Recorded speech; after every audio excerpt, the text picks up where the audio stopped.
வணக்கம் நண்பன். நம்ம பார்க்க போற விஷயத்தின் வீடியோவின் முன்பக்கத்திலேயே பார்த்தீங்க. உங்களின் நேரத்தை செலவழித்ததற்காக நன்றி நண்பா.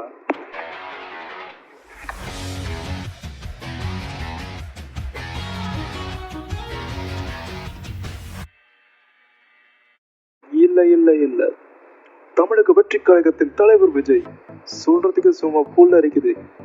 ஏன்னா இந்த ஒரு கோணத்துல யாரும் பார்க்காத விஜயை இப்போது தமிழ்நாடு பார்க்கிறது. கட்சி ஆரம்பிச்சதுல இருந்து அறிக்கையில் மட்டுமே பேசிய தலைவர் மாநாட்டில் சும்மா அனல் பறக்க விட்டார் என்பது நிதர்சனமான கருத்து. பல கட்சிகள், பல மீடியாக்கள் பல அளவிலான கருத்துக்களையும் பல பதில்களையும் நம்ம பார்த்தோம். விஜயை யாரும் பார்க்காத கோணத்தில் அக்கட்சியின் கொள்கைகள் மக்களின் மனதில் சிம்மாசனமாய் அமர்ந்தது. மக்களின் கனவை நிறைவேற்ற வந்தவர் என்று விஜயை மக்கள் பார்க்க தொடங்கினர். தளபதி 69 கடைசி படம் என விஜய் அறிவித்த அந்த நொடியே சினிமா உலகின் ஒரு வெற்றிடம் உருவாகியுள்ளதை உணர்கிறான்.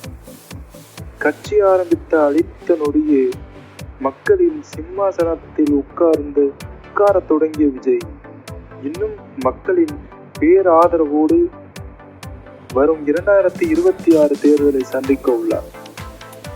நாம அவங்களுக்கு மிகப்பெரிய ஒரு நன்றி கடன் பட்டிருக்கோம்.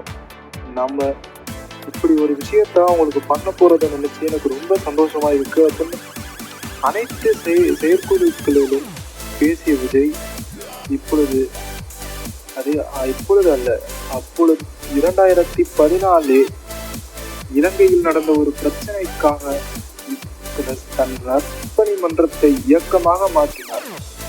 அப்பொழுதிலிருந்து மக்களின் பேராதரவை பெற்று வந்த விஜய் ஒரு வீட்டாக பார்த்த விஜயை நாட்டின் ஒரு தலைவனாக நாம் பார்க்கிறோம். உங்களின் நேரத்தை செலவழித்ததற்காக நன்றி நண்பா.